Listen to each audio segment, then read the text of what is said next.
Okay, this is video 15, lesson 5, part 3.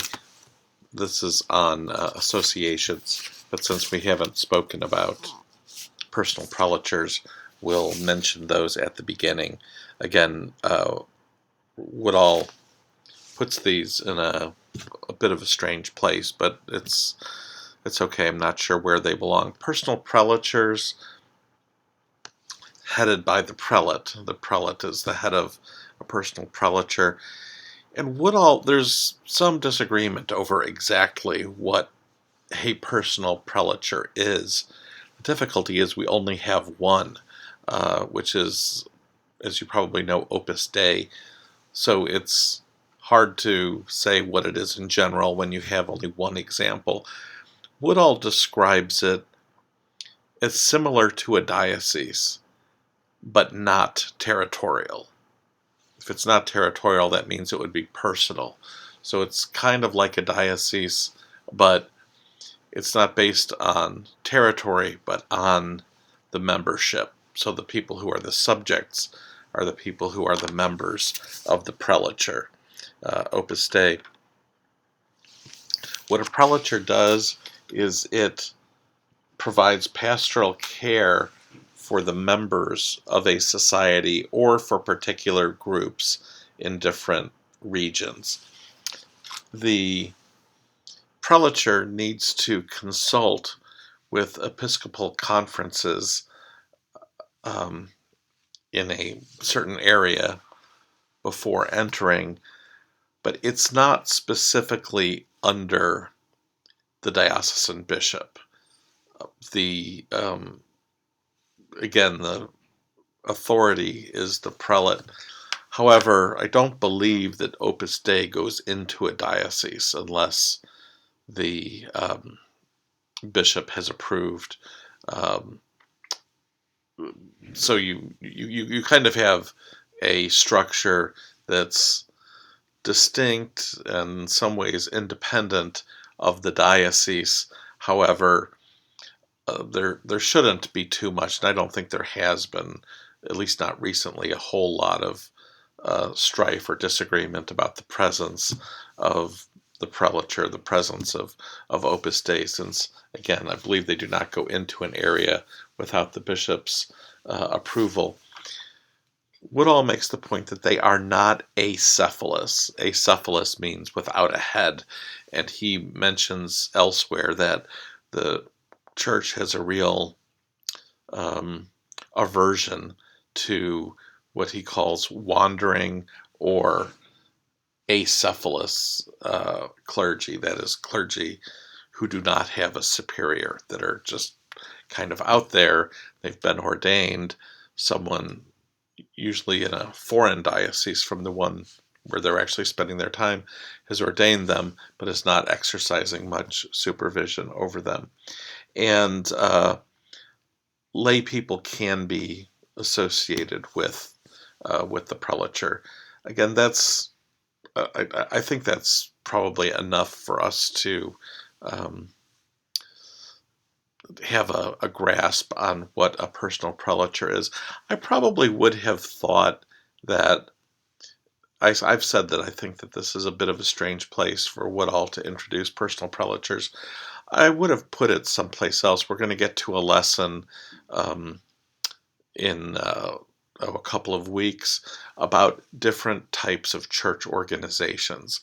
The diocese is a key one, but there are other types of church organizations that you should know about. For instance, there's a diocesan administration, there's a apostolic administration, there's a apostolic vicariate, different subdivisions for different purposes, and it seemed to me that maybe a personal prelature would fit there as being kind of a different type of church organization. But for whatever reason, Woodall has put it here. Okay, our next subject is associations. I'm not going to have a great deal to say here, except depending on your questions, if you have questions. because I've given you my opinion letter that I wrote in which I try to outline the different types of associations, the difference between the 1917 code and the 1983 code, the basis of the 1983 code's provisions in Vatican II, etc. So I'll just make a very few comments here. What are some possible focuses that or purposes that an association of the faithful might have? They could be, so again, why would the faithful get together in groups?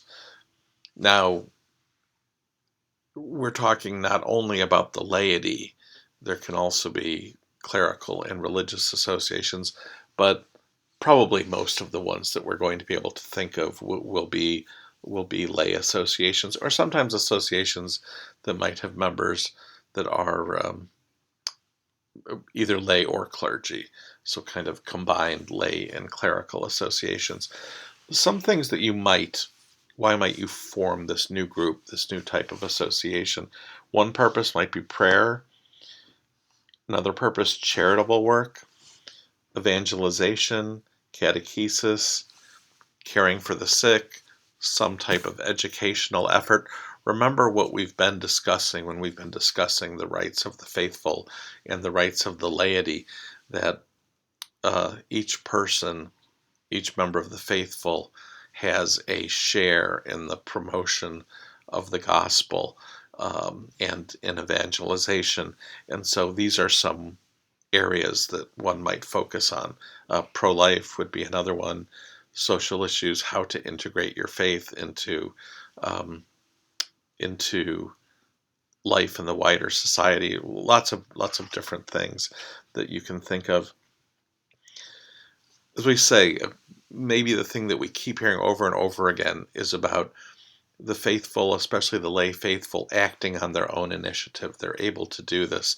They should be involved in promoting the faith, even without checking with some church authority. They don't necessarily need to check with church authority.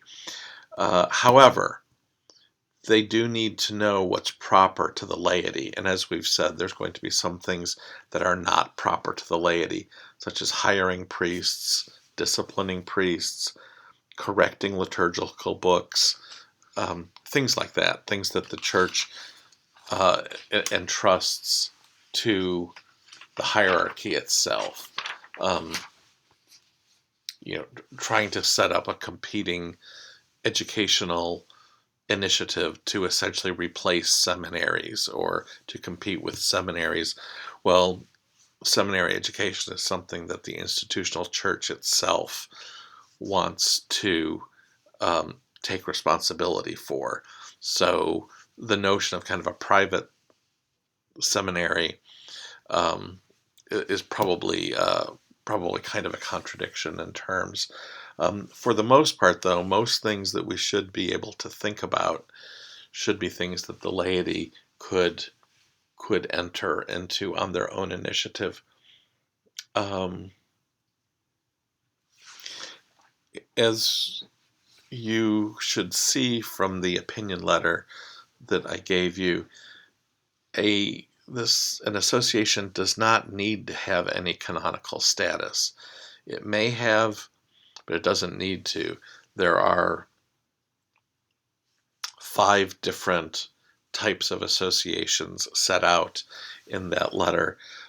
The first type, free associations or de facto associations, don't seek any type of church intervention at all.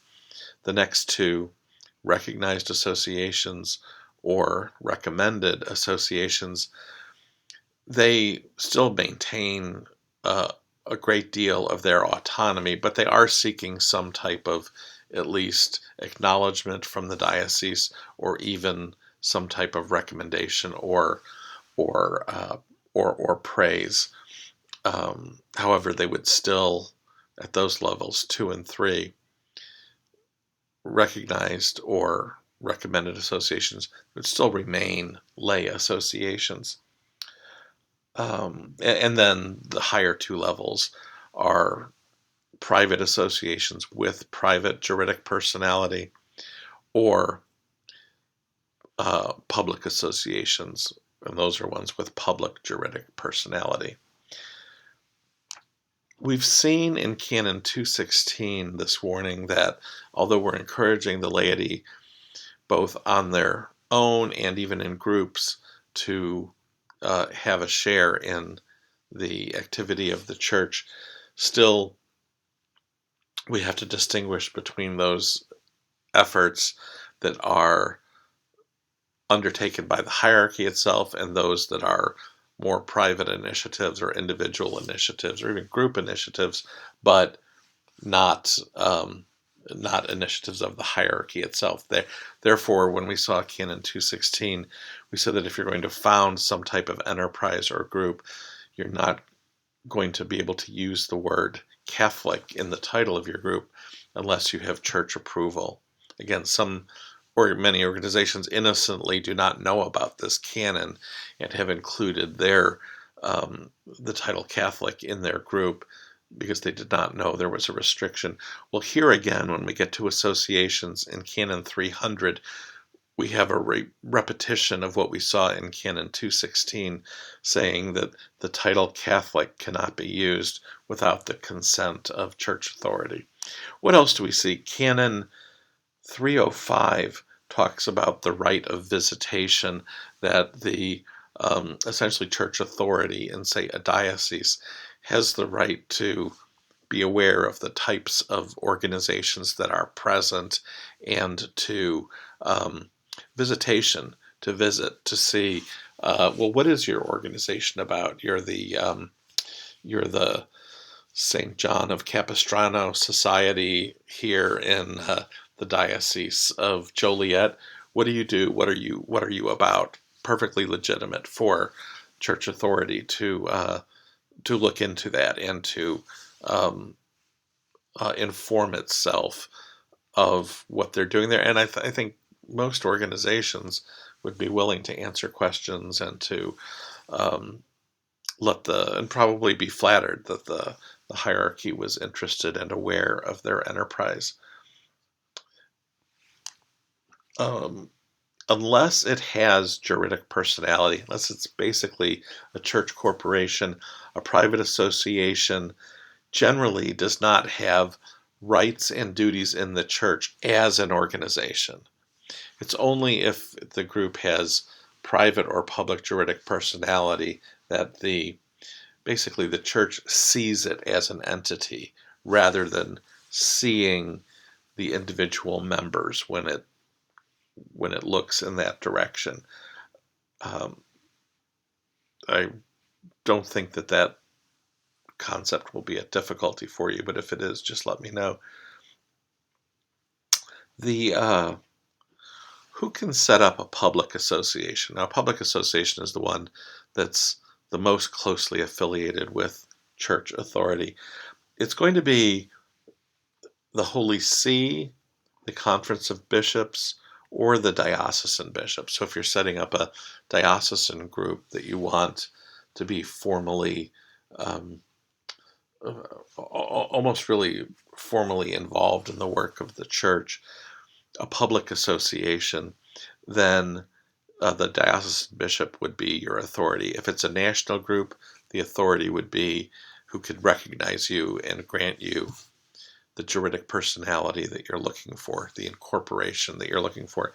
If it's a national group, it would be the National Conference of Bishops, and if it's an international group, it would be the Holy See. Which part of the Holy See probably depends on the type of organization that you're creating. Where are you going to see kind of the various levels of associations most commonly? If you're in a diocese, and especially if you're involved in the administration of the diocese, where you're going to see these kind of various In some organizations' life, you could see them as steps on the ladder. An organization having a relatively independent status, but then over time seeking a more formal church status. The group does not need to do that, but sometimes decides that that's what's in its interest.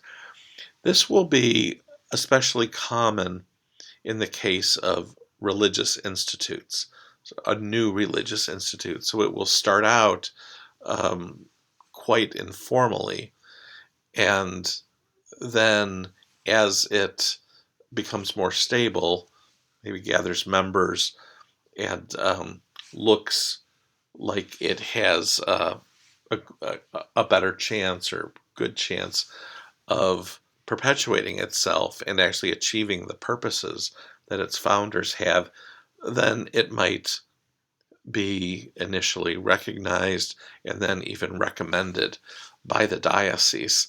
And so you could see the levels that I've got in my opinion letter going from 1 to 5.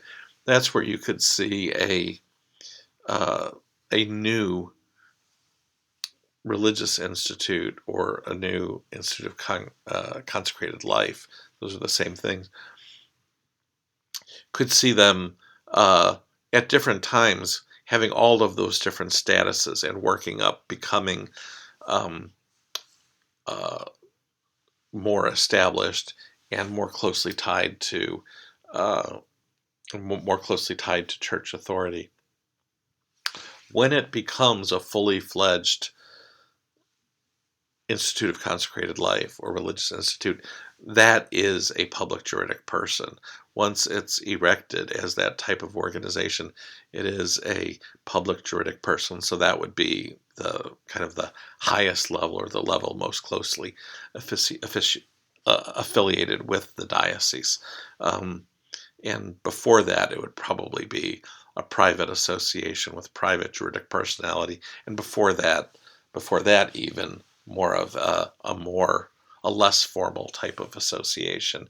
And it's going to sort of move up that ladder, both as a function of time that this group has endured, and it looks like it has a real purpose that's sustainable, but also with gathering members, attracting new members, and probably attracting support, financial support too, so that it can demonstrate that it has a chance of surviving. Okay, that is about it. A private association is governed by its own statutes, which are, when we say statutes in this context, we mean statutes in the sense of bylaws. In the secular world, when we say a statute, that's a law. A statute, the Indiana legislature passes statutes. In the church, when we say statutes, we mean something usually more like bylaws or the organizational documents for a particular entity. Could be a small entity, could be a large entity. And finally, the bishop can suppress an association if it causes grave harm, and that's provided for in canons, I think 323 to 326. This idea of private juridic personality is new with the new code, so it can be hard to identify organizations with private juridic personality. Some organizations aren't actually totally sure of what their status is because they've started. They don't realize there are these different categories. Woodall, however, on page 60 gives us some examples of groups with that are private juridic persons or associations with private juridic personality.